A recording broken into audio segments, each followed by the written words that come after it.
El tema se llama despido. Bueno, ¿y a quién no lo han despedido, no? Algún día, o ha estado a punto.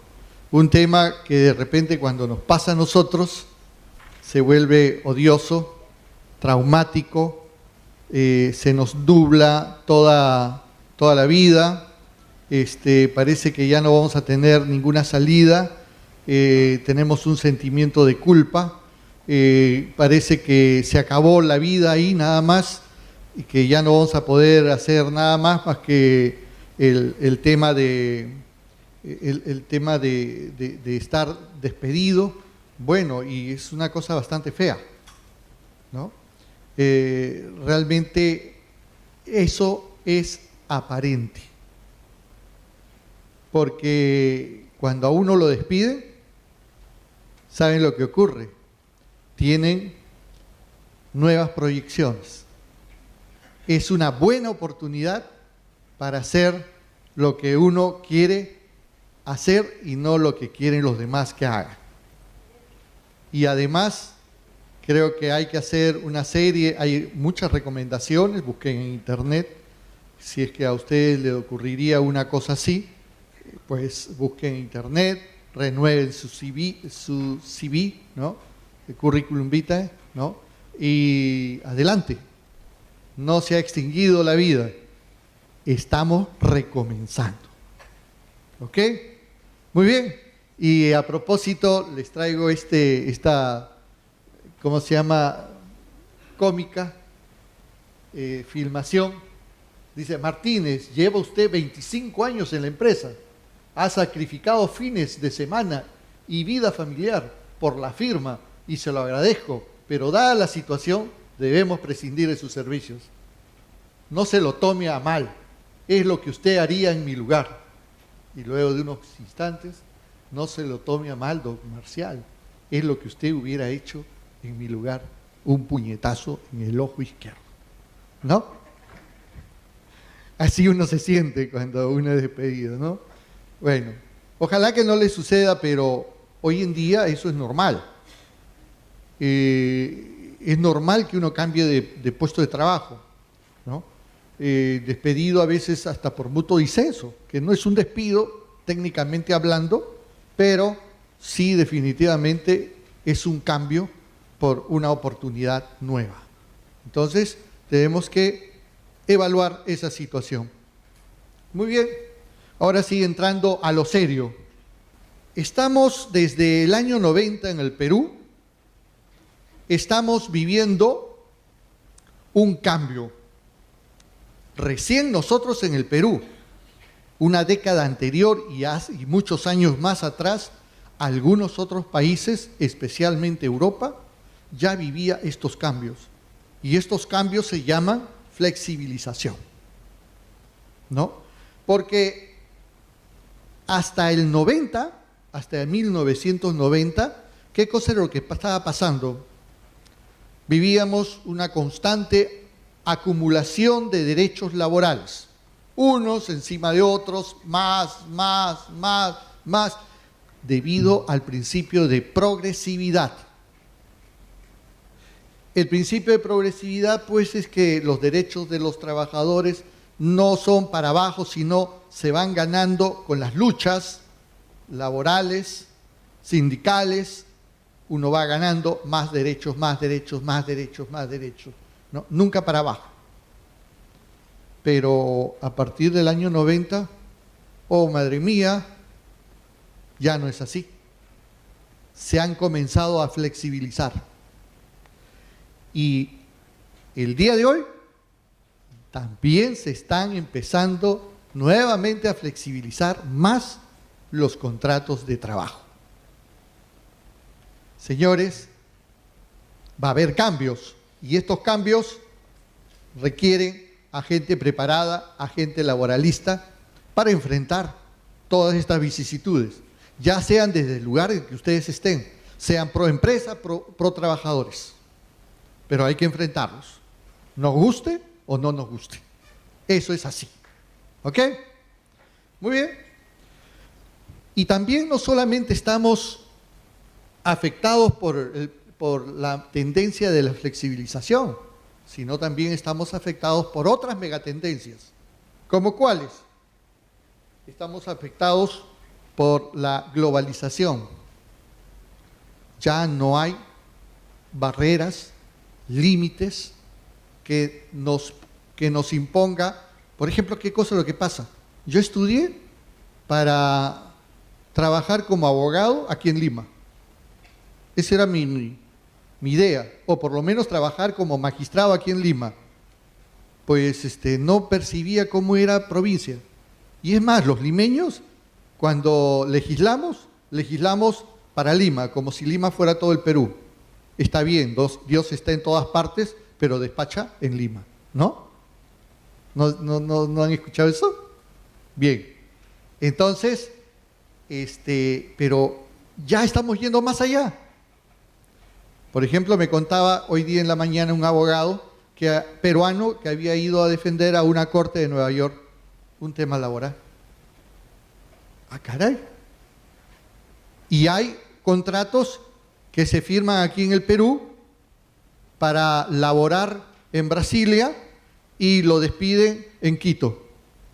Dios mío, qué problema. Ahí está la globalización. Ya no hay fronteras, ya no hay límites. Así es que agárrense como puedan.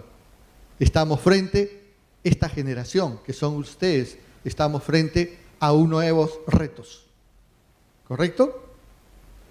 Otros principios que estamos adquiriendo.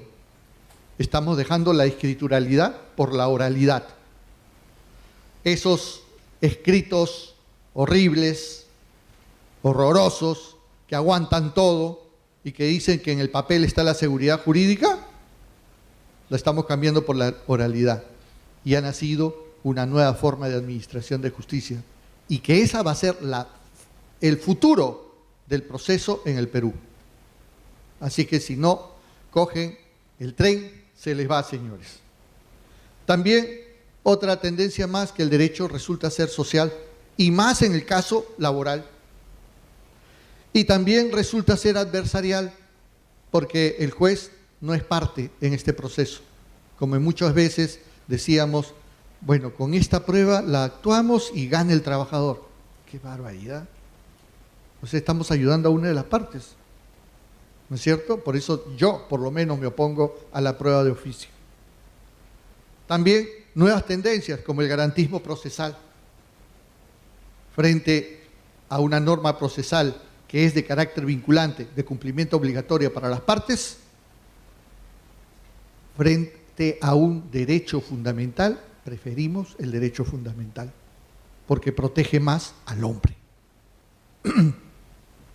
Y también estamos viendo de que otra nueva tendencia es la codificación general de todos los procesos en un solo cuerpo legal, como está sucediendo, ¿no?, en Uruguay, está sucediendo en Colombia, en Bolivia ya está en proyecto, en Chile también está en proyecto, en Ecuador también ya hay código general, un solo proceso para todas las especialidades. No lo que sucede aquí en el Perú, que tenemos contencioso, el decreto supremo 013-2008 IUS. En laboral tenemos dos procesos, 26.636, 29.497. En civil, el Código Procesal Civil, Ley Orgánica del Poder Judicial, etcétera, etcétera, etcétera, y normas sobran. Y eso hace que resulte muy complejo litigar en el Perú, cuando la tendencia es el principio de simplicidad. ¿No es cierto? Y así, como ustedes bien están viendo, está cambiando. Y fíjense que también lo que está cambiando es en Europa. Y todo lo que pasa en Europa viene para acá. Nos afectan, quieran o no quieran. En España ha habido una reforma laboral en el 2012. En Francia ha habido una reforma en el 2016, hoy, este año, los primeros meses de este año, que han habido una serie de revueltas en París. Bueno, está cambiando pues el mundo y para eso tenemos que prepararnos. Y en el Perú, vamos a ver qué ha pasado. Hasta la Constitución del 79, teníamos que frente a este tema del despido, teníamos la estabilidad laboral, la de 24514, y que establecía de que nadie puede perder el trabajo salvo que exista causa justa. Y habían regímenes como en Rusia, que así cometieran falta, delito, lo que quieran, lo metían adentro y regresaba a su puesto de trabajo. O sea, era una estabilidad realmente absoluta, absoluta, absoluta. Hoy día ya no resulta así. Salió el decreto, el decreto supremo 001-97-TR, ¿no?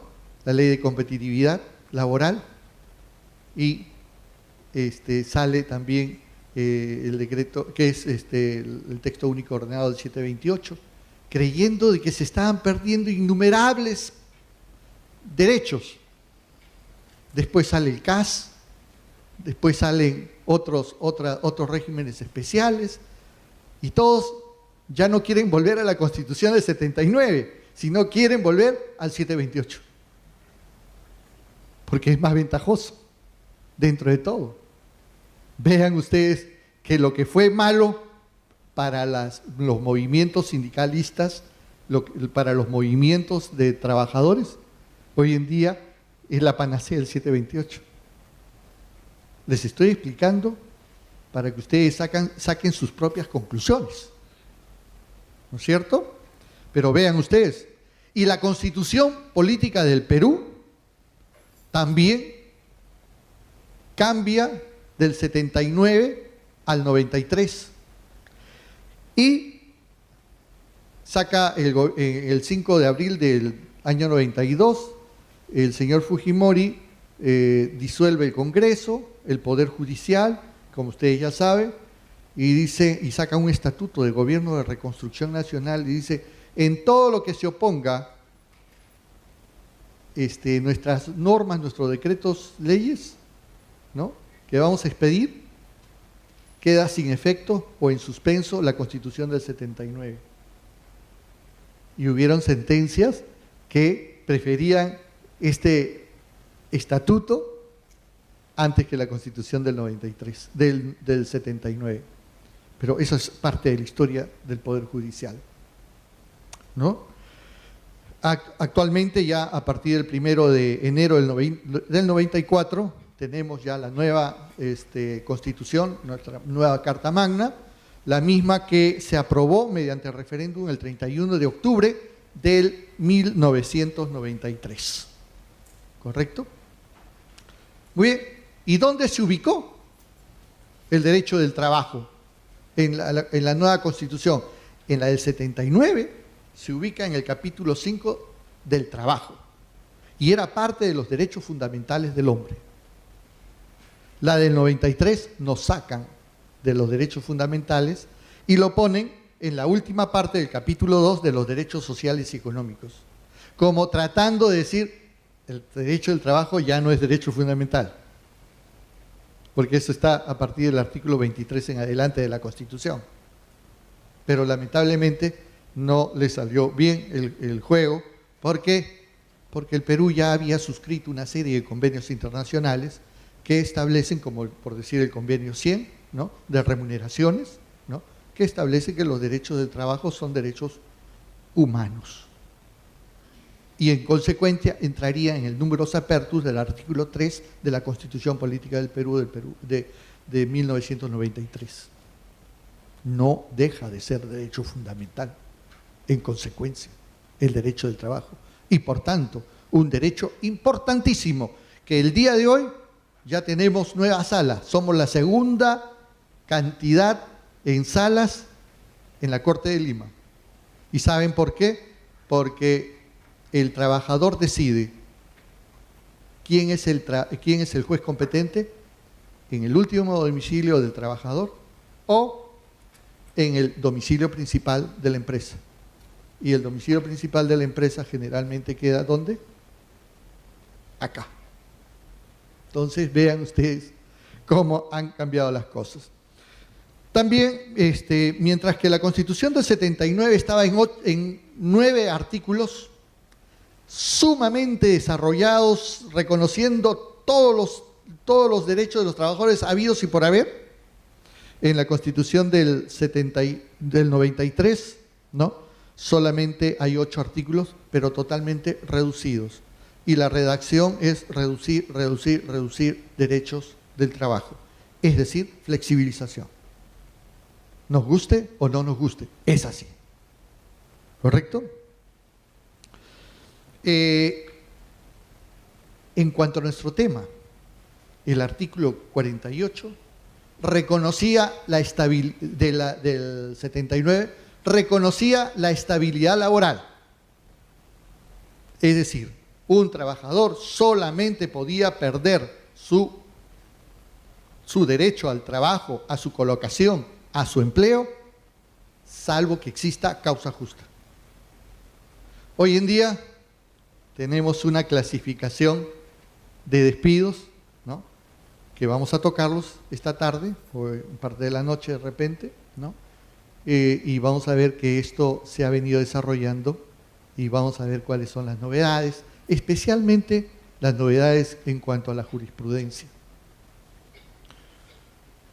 Muy bien. Y el artículo 27 de la nueva Constitución del 93 ya no dice la estabilidad laboral, sino la ley otorga al trabajador adecuada protección contra el despido arbitrario, principio de reserva de la ley. Es decir, la ley puede modificar qué cosa es lo adecuado. El pago de remuneraciones o la reposición en el empleo. Entonces tenemos que tocar por lo menos 2 normas internacionales reconocidas por todo el mundo. ¿Cuál es? El Pacto de San José, el protocolo de San Salvador, discúlpenme, estoy equivocando, ¿no?, donde se establece que el trabajador, dice, tendrá derecho a una indemnización o a la readmisión en el empleo. Y también tenemos el convenio 158 de 1982 de la Organización Internacional del Trabajo, que es la institución más importante del mundo en materia de derecho al trabajo. Y ustedes están viendo que en su artículo 10 de este convenio 100 dice que el juez puede ordenar o proponer la readmisión del trabajo. O sea que, internacionalmente hablando, ¿no?, y esto forma parte de nuestro derecho nacional. O sea que no estamos hablando, no, pero esto es derecho extranjero, esto no es aplicable acá. No. No es así. Esto es parte, y es más, yo puedo dejar de administrar justicia dejando la normatividad nacional y aplicar estas normas. Unas porque están ratificadas por el Estado del Perú. Y así no lo estuviera, por lo menos con los convenios internacionales de trabajo, yo tengo la posibilidad, así no estén ratificadas, yo puedo aplicarlas. Y eso está reconocido en todo el mundo. O sea que ya no habría ni siquiera la necesidad de que el Estado peruano las ratifique. ¿Y por qué? Porque se tratan de derechos fundamentales. Esta es una excepción a la regla. Porque en todos los demás convenios tienen que estar ratificados. ¿Correcto? Y esto ya está reconocido en todo el mundo, por los expertos, que son 20 expertos de la OIT, uno brasileño, mi amigo que me explicó en sus conferencias respecto a este tema, ¿no? Y hemos quedado pues así petrificados. ¿Cómo es posible sin ratificar? ¿Cómo podemos aplicar los convenios de la OIT? Sí se puede. El despido pues no surge del contrato de trabajo. El despido surge después de que ya se viene ejecutando el contrato de trabajo y que esto es un conflicto que va a dar una posición unilateral del empleador para que el trabajador pueda cesar en el empleo por alguna causa justa o también sin causa, y en eso podrá ser, como consecuencia de eso, podrá ser un despido lícito o ilícito, legal o ilegal, dependiendo. Entonces, hay definición, ¿no?, del despido en sentido general y en sentido restringido. General es cuando es un despido arbitrario y en contradicción a la normatividad, y restringido cuando se le imputa la falta grave por incumplimiento de sus obligaciones. Bueno, pero estos son detalles técnicos que no vale la pena parar en esta situación. Muy bien, mucho se ha conceptuado, pero si nosotros decimos un buen concepto de despido, pues no podemos dejar al maestro Alonso Olea, quien me tomara juramento cuando fui directivo del Colegio de Abogados de Lima, ¿no?, y que ya en paz descanse, bastante bajito, un señor, ¿no?, uno de los más destacados e ilustres estudiosos del derecho del trabajo, ¿no? Y todos dicen que es un acto unilateral. O sea, por ahí partimos con el concepto. Pero, ¿acto de quién? Del empleador, ¿no es cierto? Y el maestro Manuel Alonso Olea dice, exista o no exista causa justa. O sea, este concepto va dando la vuelta de que si hay o no hay causa justa. ¿Correcto? Blanca Bustamante, maestro peruano, también habla de que es unilateral y dice que es una institución causal. O sea, todo el concepto va alrededor de que si existe o no existe causa justa prevista en la ley, ¿no?, y determinantemente será legal o ilegal. Despido nace de un conflicto, necesariamente, no nace del contrato. ¿Por qué? Porque nace con posterioridad a la celebración del contrato, ¿no? Es unilateral y es excepcional, porque no todo es despido, no a todos se le despide, ¿no? Es excepcional. ¿Y cómo surge? Lo aplica el empleador en atribución a su facultad de subordinación. Claro, la potestad, ¿quién está subordinado a quién? El trabajador. Y es en esa función que él decide concluir la relación laboral. Muy bien, se basa en la causal y que si no, ustedes no justifican esa causal, el despido se convierte en arbitrario, ¿no? Por eso cuando se dice una resolución que no tiene motivación, ¿qué cosa es? Arbitrario, una resolución arbitraria. Un despido que no tiene causal, ¿qué cosa es? Despido arbitrario, ¿no es cierto? Pero vamos a ir adelante un poquito más. Características del despido. Dice que el despido es constitutivo, por cuanto primeramente lo unilateral, que ya lo hemos explicado, constitutivo, porque no se limita el empleador a proponer el despido, sino que el empleador es quien hace el despido. También es recepticio, porque la voluntad extintiva del empleador tiene que ser conocida por el trabajador. Él recibe la carta de preaviso, él recibe la carta de despido, y cuando no lo hay, él recibe la noticia. Cuando es un despido de hecho, por ejemplo, él recibe la noticia de que su vínculo laboral, por decisión del empleador, se encuentra roto. ¿No es cierto? Hay causas previstas en las normas jurídicas, como por ejemplo en el Decreto Supremo 003-97-TR, donde establecen las causas del despido por faltas graves, las causas de faltas graves, actos de hostilidad, despidos nulos, etc. Pero también hay la jurisprudencia, como el caso de Telefónica, en el caso muy conocido de Eusebio Llanos Huasco, ¿no? Donde establecen las clases de despidos, Telefónica. Y también hay el primer pleno. Si bien este pleno es de tipo procesal, pero también guarda relación con esta clasificación.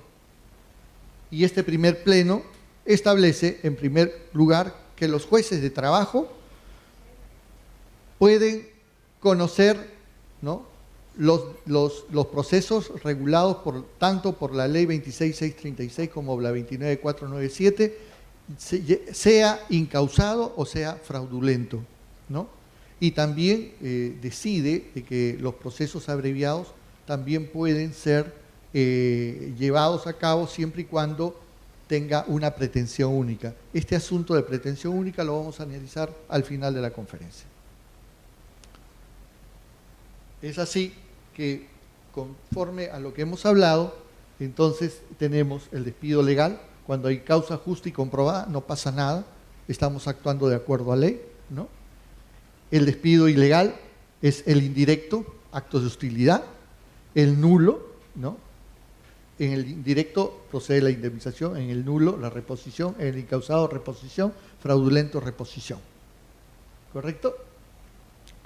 Muy bien. Despido justificado. Relativas a la capacidad del trabajador. Tenemos un trabajador acá que está laborando muy bien. Labora perfectamente. Cuando nosotros estamos viendo, hay un detrimento en sus facultades y aptitudes que no las tenía al momento de ser contratado. Esa es la condición, porque si eso lo tenía al momento de ser contratado no podemos invocar esto, ¿no? Entonces podemos despedirlo. El rendimiento deficiente,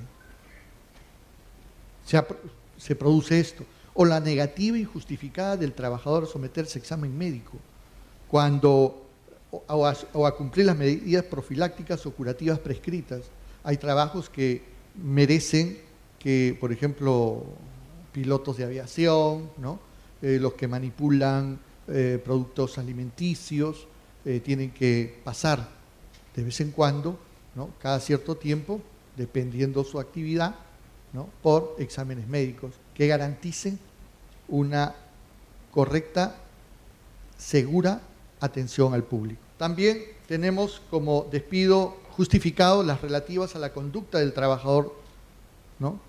Y estamos hablando de los despidos disciplinarios. Y acá vamos a hablar del procedimiento básico de despido, dentro de un ratito. Este despido no da lugar a indemnización, ¿no? El trabajador podrá cobrar también los adeudos que no sean esta indemnización, no hay ningún problema, ¿no? No lo perjudica para nada cobrarlos antes de que termine el juicio, ¿no?, si que está pidiendo una reposición. Y si el trabajador con su conducta causó perjuicio al empleador, el empleador está en la posibilidad de demandar la indemnización por daños y perjuicios. ¿Correcto?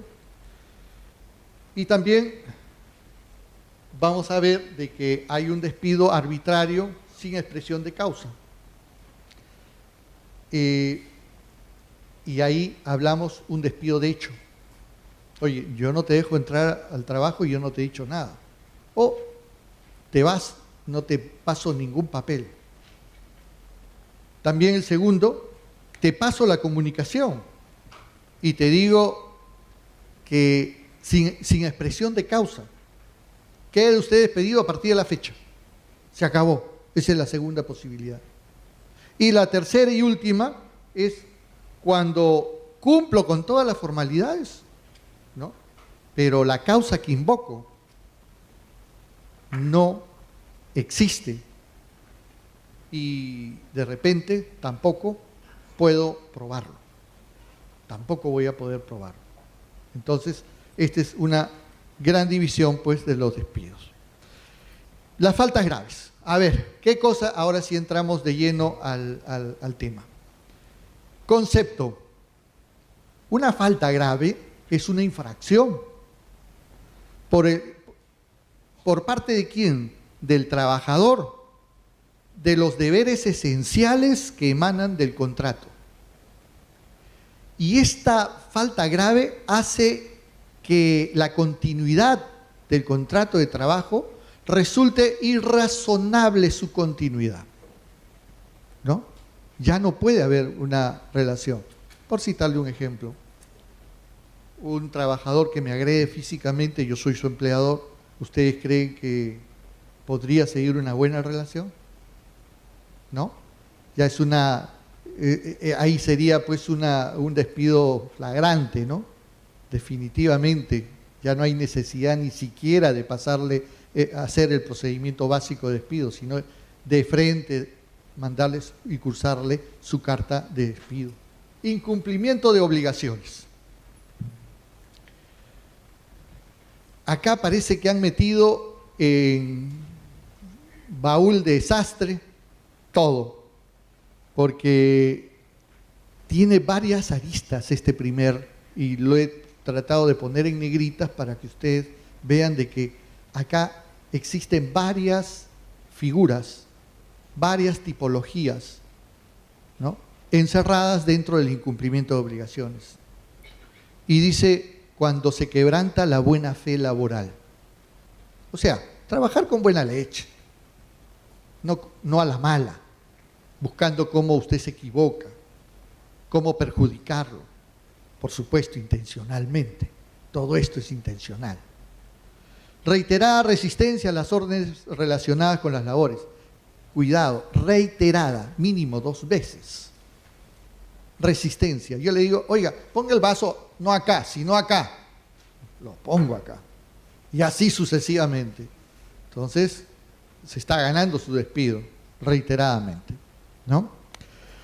También reiterada paralización intempestiva, ¿no? Ustedes saben que para hacer una huelga tiene que ser coordinado con todos los trabajadores y hay que dar los avisos previos. También la inobservancia del reglamento interno. Y todo esto debe de guardar un revestimiento de gravedad, un hecho grave. Y para eso los jueces aplicamos el principio de ponderación, ¿no? Porque cuando no resulta grave, ¿no?, entonces definitivamente el empleador ha podido imponer una medida de sanción menor a la máxima que es el despido. Entonces nosotros le declaramos pues fundada la demanda interpuesta por el trabajador y muchas veces mandamos pagar la indemnización y en los otros casos también mandamos a pagar mandamos a hacer su reposición. Entonces tengan ustedes cuidado, porque no solamente con eso también vienen las costos, también viene los intereses, ¿no? Y también el tiempo y el sufrimiento psicológico de llevar un proceso laboral durante un tiempo prolongado. Yo estoy seguro que si ustedes tienen un caso, que seguramente que acá hay muchas personas que tienen casos judiciales, tienen un desgaste psicológico por tener solamente el proceso. Ustedes saben que lo van a ganar o que van a tener determinada situación, están seguros, pero ¿y si sucede algo? Están en una disyuntiva, en un problema. Entonces, eso se tiene que acabar. Felizmente tenemos un buen proceso que vamos a tratar de modificarlo, ¿no? Pero de todas maneras esa es la intención. Muy bien. Hemos buscado una sentencia, ¿no?, de una casación, ¿no?, y dice así, ¿no? Dice que para justificar un despido por falta grave bajo la causal de incumplimiento de obligaciones de trabajo que suponga el quebrantamiento de la buena fe laboral, el empleador deberá probar que el trabajador cometió dicha falta intencionalmente. Eso significa con dolo, eso significa de mala fe, eso significa con mala leche. Quiso hacer daño, ¿correcto? Ese es el requisito con todo lo que les he dicho anterior. Todo eso está en el inciso primero, pues, del artículo 25 del Decreto Supremo 003-97-TR. Muy bien, vamos a pasar a una segunda falta grave, que es la disminución del trabajo. Acá tiene que tener dos requisitos: deliberada y reiterada, ¿no? Intencional, ¿no? Y por lo menos 2 veces. En el rendimiento de las labores o en el volumen de la producción. Y no solamente se requiere esto, sino que esto esté probado. ¿Y cómo se prueba esto? Con el concurso de los servicios inspectivos del Ministerio de Trabajo. Bien, acá vamos a ver una sentencia, que es el expediente 1112-98 del Tribunal Constitucional, caso Cosío. Y dice, la falta imputada que estaban poniéndole, ¿no?, en la disminución deliberada y reiterada en el rendimiento de labores o del volumen o de la calidad de producción. Por el contrario, las cartas de imputación mencionan a la disminución de la productividad y se limitan simplemente a citar la norma. ¿Y dónde están las pruebas? No hay. ¿Y cómo hemos dicho que tiene que haber? Probanza. No es suficiente citar los artículos. Tenemos que probar.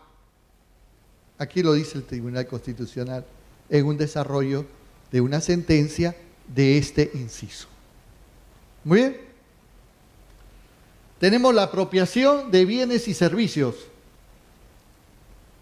Dice, apropiación frustrada o de bienes o servicios, ¿no?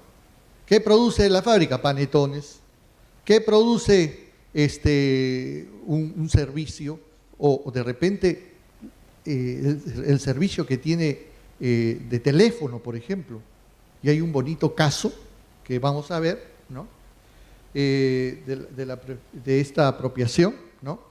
Pero antes de todo, les digo que tiene que ser en beneficio propio de tercero. O sea, el trabajador no puede decir, sí, es cierto, me apropié, pero yo no me beneficié, pero el tercero sí. Por ahí caes, ¿no? Y también con prescindencia del valor. O sea, no me interesa cuánto vale. Acá me interesa si lo has hecho con intencionalidad. Y si es así, caíste. Y en mérito a esto le hemos traído, ¿no?, el Tribunal de Servicio Civil ha establecido que el trabajador comete falta grave si realiza llamadas personales con teléfono asignado por el empleador. Las llamadas de carácter personal que puedan realizar un trabajador mediante el teléfono que le asignó la empresa para cumplir con sus labores pueden merecerle una sanción por falta grave.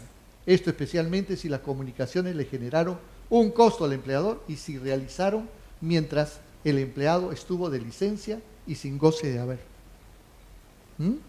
Miren, o sea, acá el Tribunal de Servicio Civil, que es un tribunal administrativo, no jurisdiccional, nos da la razón, aplicando esta situación. Muy bien, pero hay que tener cuidado que el tribunal ve casos no del sector privado, sino del sector público, pero guarda relación con lo que estábamos explicando. Nos vamos muy bien a la utilización de información de la empresa. Acá viene a ser el uso o entrega a terceros de información reservada. ¿Muy bien? ¿Qué información reservada? Vean ustedes, toda empresa, por más chiquita que sea, siempre hay alguna información reservada. Pero para eso existe la ponderación. Por ejemplo, si ustedes van a una bodeguita chiquita y le dicen, véndame una Coca-Cola, Correcto, que se la traigo. ¿Y dónde compra usted la Coca-Cola para vendérmela a mí? ¿Les va a decir? Mire, una tontería de repente, ¿no? Que no podríamos calificar de repente en ese sentido, ¿no? Pero vamos a ver cómo acá existe una casación laboral y vamos a ver cómo reacciona frente a esto la Corte Suprema. A un trabajador que es el secretario general del sindicato, en una negociación colectiva le entregan documentos. Y esos documentos los publica en el pizarrón. Y la empresa inmediatamente dice, oye, ¿cómo has publicado? Yo te lo he entregado solamente para ti. Estos documentos son confidenciales. Y por tanto has revelado temas secretos de la empresa y por tanto te despido. Miren lo que pasa. ¿Qué dice la Corte Suprema? En este caso, dice, nunca se detalló en la negociación colectiva que la información proporcionada era confidencial. Y segundo, el no haberse comprobado algún beneficio o el ánimo de causar dolo, ánimos nocendi, por parte del trabajador, no ha cometido de ninguna manera este desliz, esta falta grave. Entonces, vean ustedes cómo estamos desarrollando este tema para que ustedes se puedan estar metiendo en estos análisis. ¿Bien? Acá viene lo que algunos de ustedes practican. No. Por lo menos la embriaguez, no, tampoco, ¿no? No, ustedes son buenos chicos. Bueno, dice, concurrir en forma reiterada, mínima 2 veces, al centro de trabajo, ¿no? En estado etílico, borracho, ¿no? O bajo las influencias de sustancias estupefacientes. Y no hay necesidad de la reiterancia si por la naturaleza del cargo que ostenta, definitivamente no se puede razonablemente exigir una reiterancia más, un acto nuevo.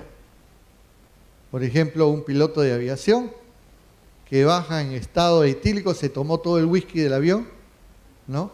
Y con las justas aterrizó. Vamos a darle una segunda oportunidad para ver qué pasa. No, pues en primera nomás, ¿no? Chao, te vas. ¿No es cierto? ¿Ya? Una noticia que escuché hoy día, que un piloto de aviación a una cantante le había cedido, para tomarse foto con la artista, le había cedido el timón del avión. En consecuencia lo despidieron, ¿no? Inmediatamente. Pero no fue por causa de embriaguez o drogadicción, sino que se me vino inmediatamente a la mente, eso y se los cuento. Bien.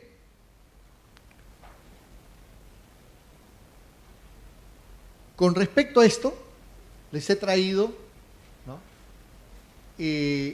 Un caso de un trabajador del Ministerio Público, que es sector privado, por cierto, pero guarda relación. Este señor era un empleado del Ministerio Público y va donde su superior y le dice, ¿sabe qué? Voy a hacer una gestión al Poder Judicial. Sale y no regresaba. Lo mandan a buscar y en el camino este señor estaba libando licor en un bar. Estaba libando licor en un bar. Le llevaron inmediatamente a un fiscal, porque, aprovechando de que era del Ministerio Público, y le dice, y la defensa del trabajador dice, oye, un momentito, yo estoy tomando fuera del centro de trabajo. Descuéntenme el día, pues. Pero no me despida, no sean malos, ¿no? Entonces, estaba fuera. Entonces, ¿qué hace el Ministerio Público? Lo despide. ¿Y qué dice el Tribunal de Servicio Civil? Dice que está bien el despido. Porque engañó. Se fue a estar en los brazos del alcohol, ¿no? Entonces, eso, como dice, yo me dedico al alcohol, no sé quién la canta, ¿no? A todo el mundo sabe, ¿no? Muy bien. Bien, entonces eso es lo que pasa. Oye, la violencia o indisciplina. Bueno, esto es una de las faltas más graves que existen, ¿no? Un acto de violencia, a lo cual no se debe llegar nunca. Para eso las personas civilizadas podemos conversar, pactar, ¿no? Y ponernos de acuerdo. Y si no nos ponemos de acuerdo, tenemos las autoridades para que nos diga si tenemos o no tenemos la razón. Claro que a veces no se puede también, ¿no? Pero tratemos, ¿no? Eso es cierto. ¿Y esto de qué manera puede ser este agravio? Injuriarlo, ¿no? Tú eres un tal, ya, ¿no? O decirle alguna, por escrito, ¿no? El gerente es una MM. ¿Qué has dicho acá? Mentita, mentita. ¿Sí? ¿Será así? ¿O ha dicho otra cosa? ¿No? Entonces vean ustedes que todas estas cositas se ven pues en los albores de un proceso y no nos toman el pelo, pues, ¿no es cierto? Entonces nosotros podemos dilucidar que se refieren a otra cosa, ¿no? Y a veces se acuerdan de la familia también. Y esta falta también va en agravio de la familia del trabajador, de los trabajadores, de los superiores, de los representantes de la empresa, ¿no? Por parte del trabajador. ¿No es cierto? ¿Ya? Lo más grave de todo esto es que también esos trabajadores que toman rehenes, ya eso es una cosa penal. Sin embargo, lo que pueda pasar en lo penal, en lo laboral, puede salir otra cosa. No nos obliga. Son dos caminos totalmente diferentes, ¿no? Toma de un local, tampoco. Eso tampoco se puede hacer. Eso es un delito. Pero irá el proceso laboral por acá y el proceso penal por otro lado. No hay conexión. Puede haber algún tipo de información para la ilustración de los magistrados, pero de ninguna manera, si ha salido sancionado, no me obliga a mí. ¿Correcto? Pero generalmente ya si ha sido después de todo un proceso, ya algo tengo que pensar, ¿no? Algo tengo que pensar. Muy bien. El daño doloso, o sea, ese daño intencional sobre los bienes de la empresa, que sean de propiedad de la empresa o que estén bajo la posesión de la empresa. Porque imagínense un carro alquilado por la empresa y lo destruyen. Bueno. Y esto sin perjuicio de que se pueda solicitar la indemnización por daños y perjuicios. Muy bien. Otra cosa, el abandono de trabajo, ¿no? Hay 3 casos de abandono. Más de 3 días consecutivos, seguiditos, ¿no? Más de 3 días, es decir, 4. ¿Ya? No son 3, son 4. Si le dice más de 3, ¿qué es? 4, ¿no es cierto? El segundo abandono es más de 5 días en un periodo de 30 días, más de 5, 6, ¿no? Son 6. Y más de 15 días en un periodo de 180 días, 6 meses. Más significa 16. ¿Correcto? Así lo entendemos. Y también acaba de la mano, ¿no? Con la impuntualidad reiterada, ¿no? Se ha sido acusada por el empleador, siempre que se haya aplicado las medidas disciplinarias y las amonestaciones previas por escrito, o por lo menos se haya puesto una sanción, se le tiene que avisar, ¿no? Como ese ejemplo cuando un jefe le dice, ya cuarto día que llegas tarde. ¿Y qué significa esto?, le dice a su trabajador. Y el trabajador le contesta que hoy es día jueves. ¿No? Qué inteligente, ¿no? Entonces, no hay que llegar tarde. La impuntualidad es un acto de respeto a los demás, ¿no es cierto? Es un acto que, así como quieren ustedes ganarse el respeto, también ustedes tienen que empezar respetando a los demás. ¿Ok? Muy bien.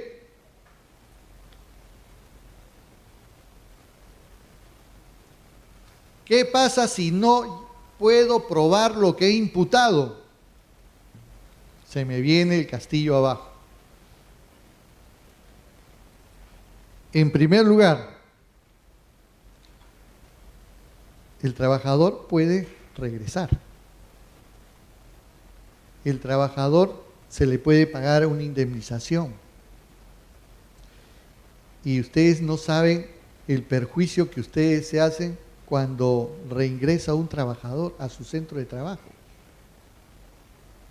Algunos toman decisiones, pero terribles, que van contra la dignidad de los trabajadores. Siéntate en esa esquina y no hagas nada, yo te pago, pero por favor no converses con nadie. Mire, agarra tus libros, lee, pero por favor, no te metas en el trabajo, porque yo sé que tú tienes mal afecto para mí. Entonces, eso también es indignante, eso es ilegal, ¿eh? Eso va contra la dignidad del hombre, pero hemos visto casos así, ¿no? También no pierdan de vista de que van a tener que pagar los costos, tanto de primera, segunda y ya iba a decir tercera instancia por lo de la casación, que no es una tercera instancia, pero casi lo es, ¿no? También debe de pagarse, se puede pagar una indemnización. Por ejemplo, en el caso de despido arbitrario. También el tiempo, la preocupación. En caso de despidos incausados y fraudulentos, también se puede mandar a pagar una indemnización por daños y perjuicios, en mérito al lucro cesante, principalmente al daño moral. Entonces vean que se les cae totalmente el castillo y ustedes pierden autoridad dentro de las relaciones laborales al interior de la empresa. Así es que este trabajo tiene que ser profesional. ¿Ok? Muy bien, una vez que estamos seguros que tenemos la causa, estamos seguros que tenemos los hechos acreditados, estamos seguros que tenemos las pruebas, estamos seguros que podemos hacer una buena carta de despido de forma clara, todo, entonces redactamos la primera carta estoy ya en el tema procedimiento básico de despido. Y redactamos la carta de preaviso.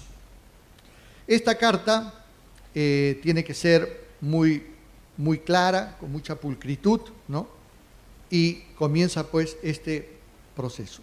Pero hay algunas veces que sucede lo siguiente, de que por lo complejo del hecho que estamos investigando, no podemos darle solamente el plazo de 6 días al trabajador para que haga uso de su derecho de defensa, sino que necesitamos más, porque vamos a hacer al interior de la empresa un procedimiento investigatorio privado para concluir en el inicio del procedimiento básico de despido. Y no se olviden algo más, ¿no? que este procedimiento tiene que llevarse con el principio de la inmediatez, que significa acto seguido. Conozco, acto seguido, comienzo el procedimiento básico de despido, porque si no puede implicar al olvido o el perdón de la falta. Así es que es muy delicado esta situación. Muy bien, el plazo razonable para el descargo. En la carta de preaviso le hemos señalado que este plazo son de 6 días, ¿no? Naturales, para que el trabajador presente sus descargos o su defensa por escrito. Todo este procedimiento básico es escritural. No resulta necesario mandarle esta carta de preaviso si el despido es flagrante. ¿Y a qué llamamos flagrante? Con las manos en la masa, que ya no necesitamos ninguna prueba. Es evidente, ¿no? Por ejemplo, dice, es la que no requiere mayor procedimiento investigatorio para su verificación. La imputación es inmediata. Claro, porque una falta flagrante puede ser la injuria grave por los actos de agresión que alguien pueda recibir en la empresa, ¿no? Bien. Y el principio de inmediatez, acto seguido, significa para todo el proceso, para todo el aspecto laboral, se utiliza a favor tanto del ofensor como del empleador, ¿no? Que también en los actos de hostilidad también pueden ser ofensores, ¿no? Los empleadores. Se utiliza el principio de inmediatez, acto seguido y conocido, hay que actuar inmediatamente, porque si no se actúa, ¿qué es lo que va a pasar? El olvido, ello significa el perdón de la falta, y ya no se va a poder imputar nuevamente, se acabó, ¿ok? Pero hay algunas cosas que a veces el otorgamiento, por ejemplo, del plazo de 30 días naturales para que el trabajador demuestre la capacidad o corrija su deficiencia. A veces estábamos diciendo que el despido se puede dar por la capacidad o por la conducta del trabajador. En este caso de la capacidad ha bajado, ha habido una rebaja en la calidad o cantidad de la producción, ¿no? Entonces no se le puede dar un plazo de 6 días, tiene que dársele un plazo más amplio y la ley lo ha dispuesto que sea de 30 días, ¿correcto? También, una vez que le mandamos la carta de pre y todavía no lo hemos despedido, porque con la carta de pre todavía sigue ganando sus emolumentos el trabajador, ¿no? Entonces, el trabajador, mientras dure este procedimiento, va a ganar y nosotros tenemos la posibilidad como empleadores de exonerarlo a que venga a trabajar. ¿Y por qué? Porque ha cometido una falta grave, porque ello resulta irrazonablemente la continuación de la relación laboral. Es grave. Pero si por si acaso el trabajador dice, señor, con esta exoneración usted me está impidiendo de que yo recolecte las pruebas necesarias que van a demostrar mi inocencia, los documentos, ¿no? Y demás cosas para los actos de defensa, usted no puede prohibir el acceso o el ingreso a este trabajador. ¿Correcto? Porque si no, podría ser calificado como un despido arbitrario. Le estamos negando su derecho de defensa. Y el derecho de defensa viene a ser irrestricto. Y venimos pues ya a la carta de despido. Dijimos que este procedimiento básico de despido es escritural y la carta de despido no podía ser de otra forma, que es un documento por escrito, que acá, ¿no?, le va a mandar, después de 6 días, se supone que ha recibido la carta de descargo del trabajador o no también, y el empleador unilateralmente, en base a su poder de subordinación, decide en forma unilateral, ¿no?, que la relación laboral ha acabado, ha terminado, ¿no es cierto? Muy bien. Pero ¿qué sucedería si varios han cometido la misma falta? En esta circunstancia, el empleador tiene la posibilidad de, todos están involucrados en la misma falta. Vamos a ver en qué posición y en qué calidad está cada uno, sus antecedentes. Y es más, a unos que han cometido una falta más grave y la otra menos, yo como empleador puedo decidir despedir al que tuvo menos falta, de menor gravedad, y a ese lo puedo despedir, y al de mayor gravedad lo puedo perdonar. Porque es un acto del empleador, porque es un acto que le va a convenir a las necesidades de la empresa, ¿correcto? Y eso lo establece la propia ley. Y acá vamos a ver el problema del retiro de la confianza. ¿Qué viene a ser un trabajador de confianza? Dice, cuando la razón para la contratación fue básicamente, ¿no?, estuvo básicamente en la convicción, en el convencimiento y o la esperanza del empleador de que el trabajador se va a comportar en una forma determinada.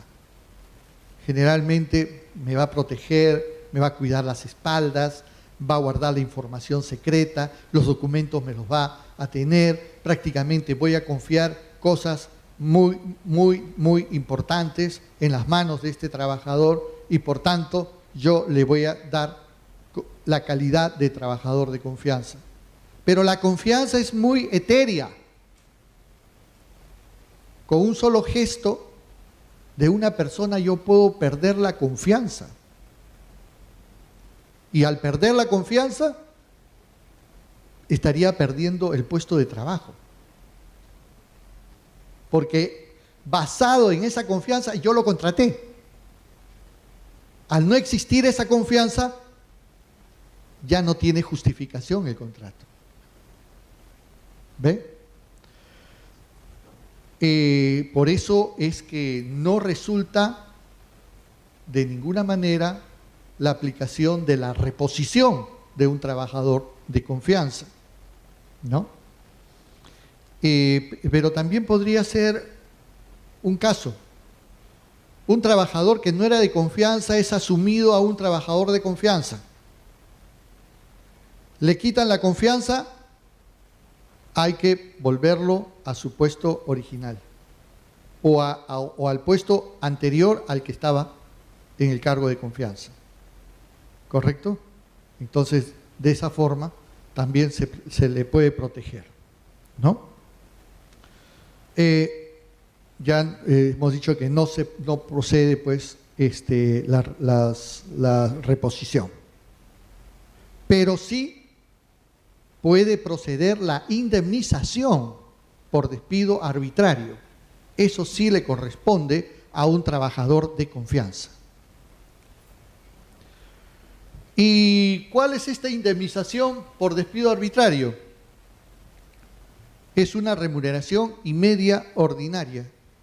Esta fue una de las preguntas que vino en el último examen del CNM, ¿no? Y entonces la respuesta es una remuneración y media ordinaria mensual por cada año completo de servicios con un máximo de 12 remuneraciones. Esto está en el artículo 38. Para los trabajadores temporales, la indemnización es diferente. O sea, por ejemplo, para los trabajadores que ya son indeterminados, era lo que les acabo de decir. Para los trabajadores temporales o modales, ¿no? Si el empleador, vencido el periodo de prueba, resolviera arbitrariamente el contrato, deberá abonar al trabajador una indemnización equivalente a una remuneración y media ordinaria mensual por cada mes dejado de laborar hasta el vencimiento del contrato. Pero esto tiene tope, esto está tarifado, máximo 12 remuneraciones. ¿Correcto? A veces esto resulta más ventajoso que en el primer caso. Muy bien, nos vamos al despido nulo. En el despido nulo ya procede, ya no la indemnización, sino ya procede la reposición, ¿no? Porque la reposición es un derecho mayor que una indemnización. ¿Y por qué acá procede la reposición? Perdón, la reposición, puesto de que está afectando derechos fundamentales, como el derecho al trabajo, ¿no? Es una afectación mayor, es una reposición restitutoria, lo restituyen al puesto de trabajo. En el caso del despido, es una indemnización resarcitoria, lo resarce económicamente, ¿no? Y el artículo 29 establece taxativamente cuáles son los despidos que tengan este motivo de despido nulo. El primero, actividad sindical. A, la afiliación a un sindicato o la participación en actividades sindicales. Esto es muy corriente en los procesos laborales. La afiliación, el trabajador se afilia a un sindicato y ya no le renuevan contrato. Esa es la típica, ¿no? Hoy día en el Perú se ve sindicato igual infierno, sindicalista igual Satanás. Entonces, realmente cuando esto se trata de un derecho fundamental, no se entiende bien este derecho, ni por parte del sindicalista ni por parte de los empresarios, ¿no? Pero, y por eso que está protegido. Es un derecho, la libertad sindical, de yo poderme afiliar o no a un sindicato. Nadie me obliga. Y si estoy afiliado, nadie me obliga a cumplir, ¿no?, sus decisiones también, etcétera. El segundo caso de despido nulo: ser candidato a representante de los trabajadores o actuar o haber actuado en esta calidad. A veces están formándose recién el sindicato, ¿no?, o de repente no tienen 20 trabajadores para formar el sindicato y estamos iniciando el movimiento sindical y le pasan la voz al empleador, al jefe de relaciones laborales y dice: ah, se me van, ¿no? Entonces esto también sería un despido nulo. Otra, queja o proceso. El presentar una queja o participar en un proceso contra el empleador.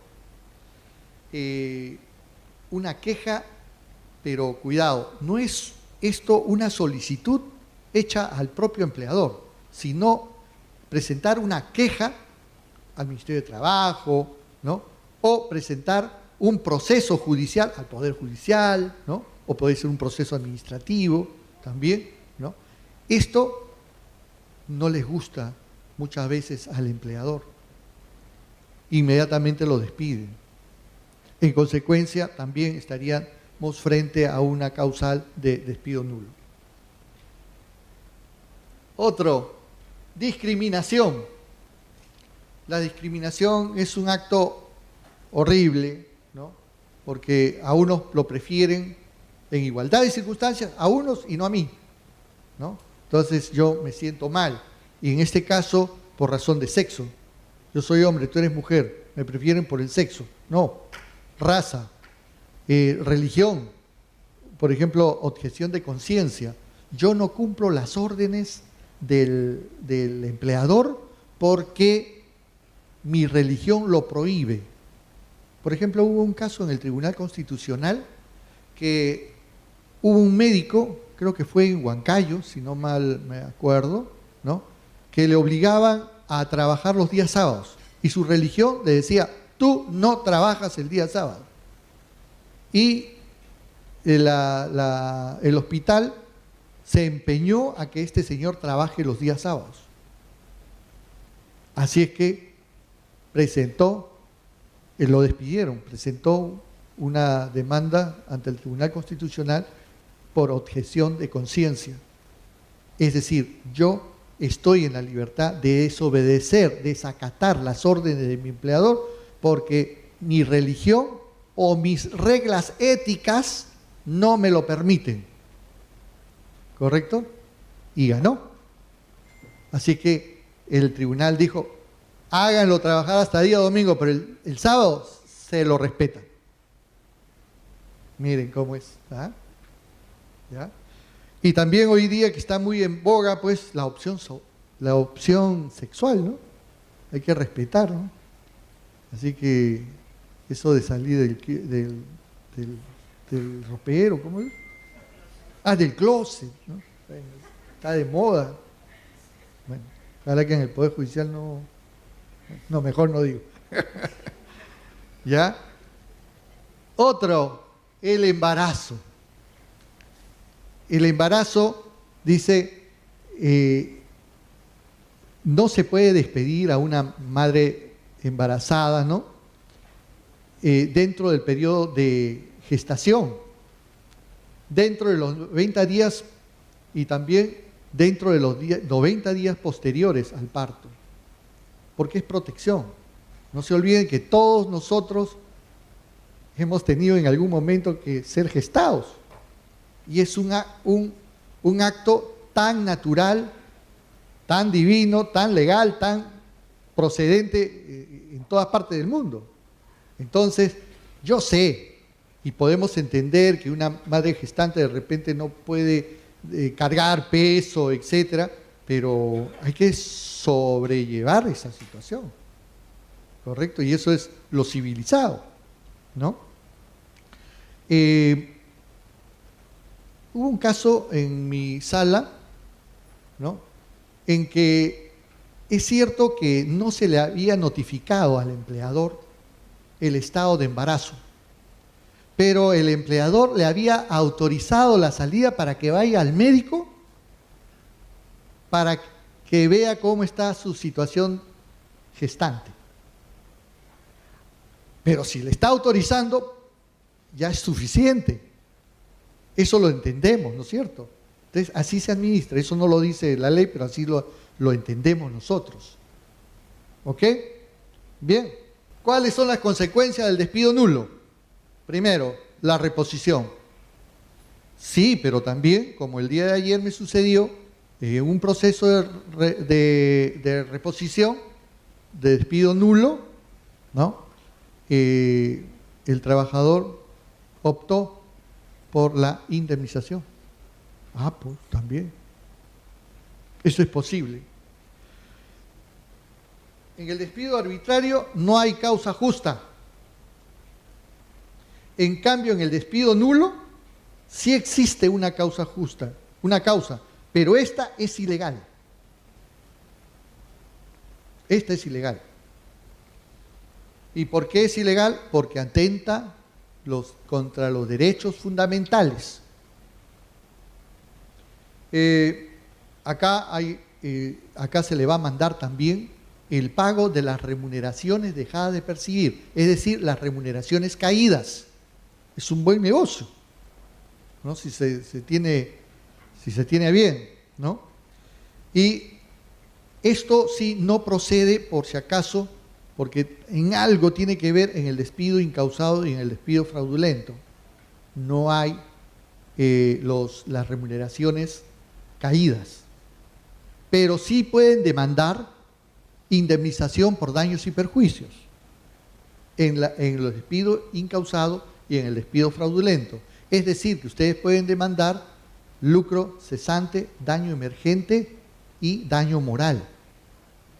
¿Correcto? Y hasta podría resultar un poquito más beneficioso que lo que podría ser las remuneraciones caídas.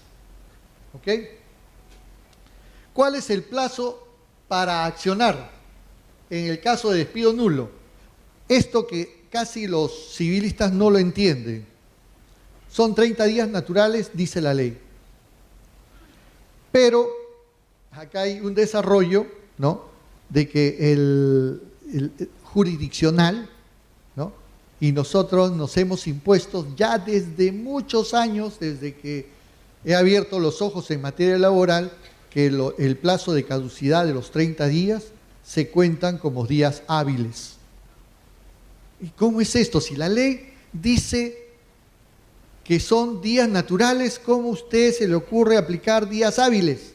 ¿No estamos fuera de la ley? No. El propio Tribunal Constitucional, y ahí le estoy señalando una sentencia, señala que el artículo 247 de la Ley Orgánica del Poder Judicial dice que establece que no hay despacho los días sábados, domingos, feriados no laborables, ¿no?, y los días que no hay despacho judicial. Por ejemplo, día del juez, por ejemplo. Apertura judicial, por ejemplo, ¿no? Esos días no se cuentan, ¿no? El plazo, en consecuencia, ya no son días naturales.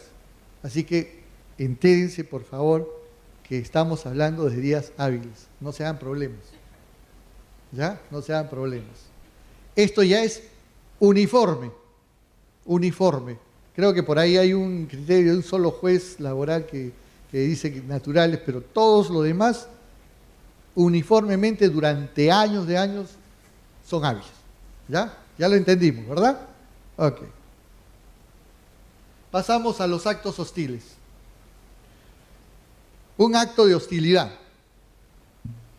consiste en actuar o dejar de hacer de manera atentatoria, displicente o específicamente en contra del trabajador. Y el artículo 30 del Decreto Supremo 003/97-TR establece cuáles son los actos de hostilidad, ¿no? O sea, aquí vendría a ser el reverso de la medalla, como si pudiera ser las faltas graves del empleador, más o menos, si se quiere, para poderlo entender, ¿no? En primer lugar, tenemos la falta de pago de la remuneración en la oportunidad correspondiente, salvo razones de fuerza mayor o caso fortuito, debidamente comprobados por el empleador.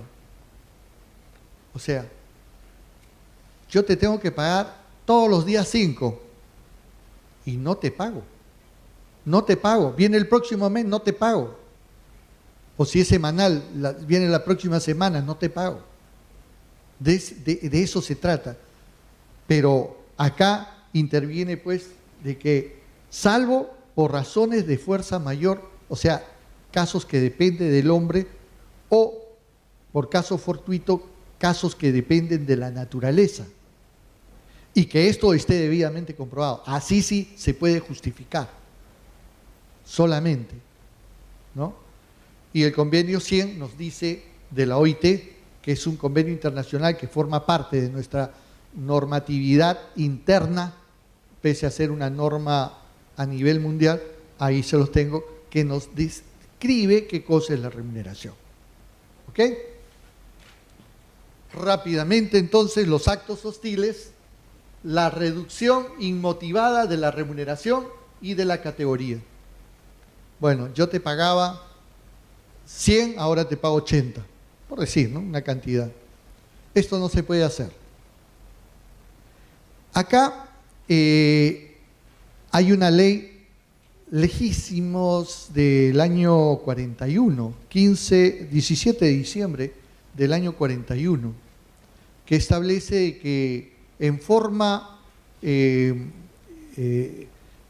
acuerdo, motivada, razonable, con cosas objetivas, es posible que las partes se acuerden la rebaja de una remuneración, pero nunca por debajo de los derechos mínimos de la remuneración mínima vital, por ejemplo. Esto tiene que ser acordado, firmado, por escrito, ¿no? Ustedes habrán escuchado de que últimamente salió una sentencia de la segunda sala constitucional y social, ¿no?, que se malinterpretó, y la prensa siempre exhibicionista, vendedora de noticias que sean de escándalo, eso les encanta a la prensa, ¿no? Dijo, nos están quitando las remuneraciones. Es posible que las empresas unilateralmente pueden nuestras remuneraciones rebajarlas. Eso no es posible.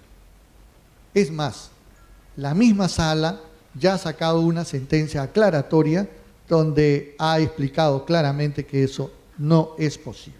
Así que el suelo está parejo y seguimos caminando. Pero sí les digo que esta reducción, ¿no?, tiene que tener una justificación de razonabilidad, tiene que ser algo objetivo y verificable.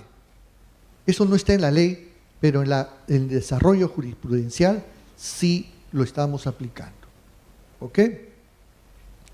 Actos hostiles. Vamos a ver, el siguiente. C. El traslado del trabajador al lugar distinto de aquel en el que preste habitualmente servicios con el propósito de ocasionar perjuicio. Esto es muy delicado, ¿no?, porque esto merece interpretación jurisprudencial. ¿Ustedes dónde están trabajando? En Lima. Ya, pues los paso a Miraflores. ¿Qué dicen ustedes? ¿Habría la falta? Claro, estaría claro si yo los paso a Chumbivilcas. Ya, pues no te pases, ¿no?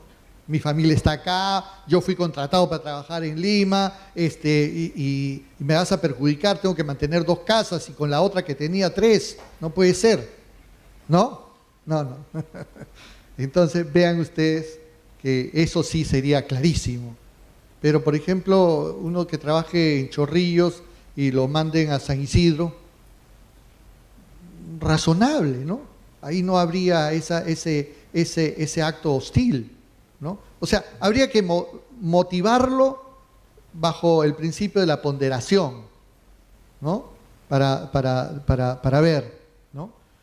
Y también acá no se ha desarrollado la intencionalidad, con la intención de perjudicar al trabajador. Esta situación es bien difícil. ¿Cómo demuestro la intencionalidad del empleador de que me quiere perjudicar? Felizmente en eso no nos preocupamos mucho y vemos más o menos si lo perjudica o no lo perjudica. Y no analizamos esta parte de la intencionalidad del empleador, porque si no nos metemos en un lío grande.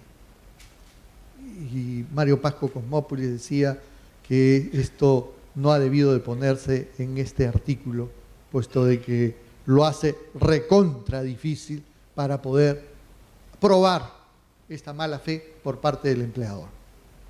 Muy bien, la inobservancia de las medidas de higiene y seguridad. Esto, fíjense, acá no hay intencionalidad, no hay necesidad. Solamente el estado en que ustedes se encuentran de que su seguridad y la higiene va a arriesgar la salud y la vida de ustedes. Eso es suficiente. ¿Correcto? Eso es suficiente. ¿Ya? Es una actitud, pues, omisiva. Otro, los actos de violencia. Pues al trabajador no se le puede pegar, no se le puede ofender, no se le puede ir contra la dignidad, ¿no? Contra el decoro. Todos merecemos respetos y para que se nos respete, nosotros tenemos que dar la idea de respeto primero, ¿no? Respetos guardan respetos. ¿Se acuerdan? ¿No? Así tiene que ser en todas las relaciones entre los hombres, ¿no? No puede haber entonces violencia física, violencia psicológica, ¿no? Y también Esto puede ir inclusive, pero a ti no te he ofendido, trabajador. He ofendido a tu familia. Tampoco. ¿Se ha acordado de la mamá del trabajador? No, tampoco, pues. ¿No es cierto? ¿Ok? Actos hostiles, también. Otro. Acto de discriminación por razón de sexo, raza, religión, idioma. ¿No? También. Actos hostiles también, ¿no? Otro, esto afecta a la esfera personal, íntima del trabajador, ¿no? Bueno.